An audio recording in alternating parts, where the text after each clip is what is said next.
सर्दी के मौसम में एक प्रॉब्लम बहुत ज़्यादा कॉमनली देखी जाती है छोटे बेबीज़ में। 6 महीने तक के या 1 साल तक के बेबीज़ में ये प्रॉब्लम देखी जाती है। होता क्या है कि पहले बच्चे को खांसी और ज़ुकाम होगा, 2-3 दिन तक खांसी ज़ुकाम रहेगा।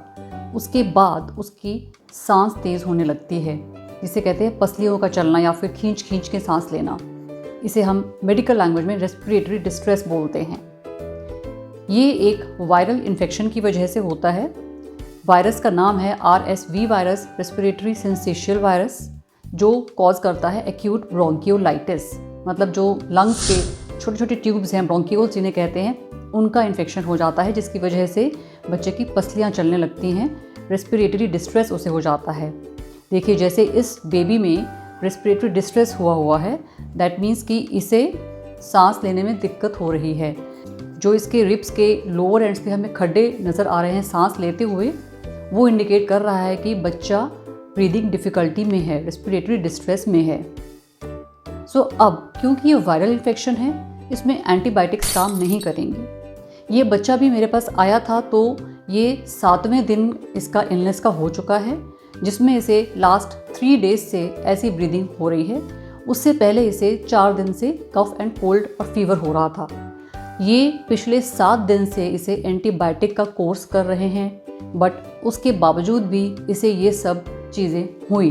इससे क्या प्रूव होता है कि अगर एंटीबायोटिक्स ने उसे ठीक करना होता तो उसे रेस्पिरेटरी डिस्ट्रेस तक उसकी प्रॉब्लम पहुंचती ही नहीं।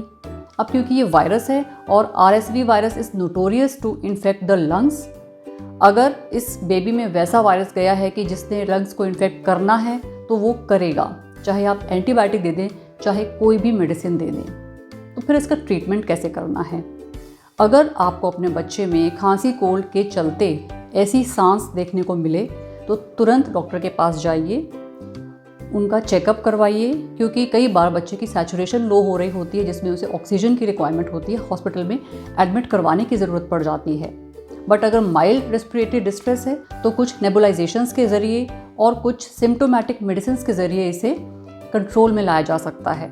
इसके ट्रीटमेंट के चलते आपने घर पे क्या ध्यान रखना है कि अगर बच्चे के सांस लेने की प्रॉब्लम और ज़्यादा बढ़ गई है, वो ग्रंटिंग साउंड आ रही है सांस लेते हुए, या फिर उसकी नाक फूलने लगी है, या फिर उसके होंठ नीले पड़ने लगे हैं, उसकी नेक मसल्स भी काम में आ रही हैं जब वो सांस ले रहा है, या फिर वो बहुत ज़्यादा लेथार्जिक हो गया है, या उसने फीड लेना छोड़ दिया है, या फिर वो बहुत ज़्यादा इरिटेबल हो गया है, तो ऐसे कोई भी सिम्टम अगर आपको नज़र आएँ तो तुरंत इमरजेंसी लेके जाइए, चाहे रात का टाइम है चाहे दिन का टाइम है।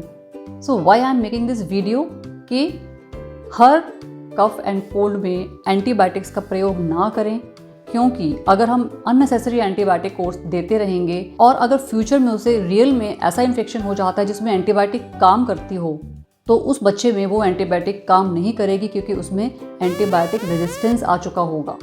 इस तरह से हम एक्यूट ब्रोंकियोलाइटिस को ट्रीट करते हैं। ये एक वायरल बीमारी है जो कि सिम्टोमेटिक मेडिसिन से एंड गुड ऑब्जर्वेशन से ठीक होती है, और दवाइयों के साथ साथ उसे रेगुलर फीड करवाते रहिए, अच्छे से केयर कीजिए, भरपूर प्यार दीजिए। बेबी अपनी खुद की बॉडी की इम्यूनिटी से अपने आप को रिकवर कर लेगा।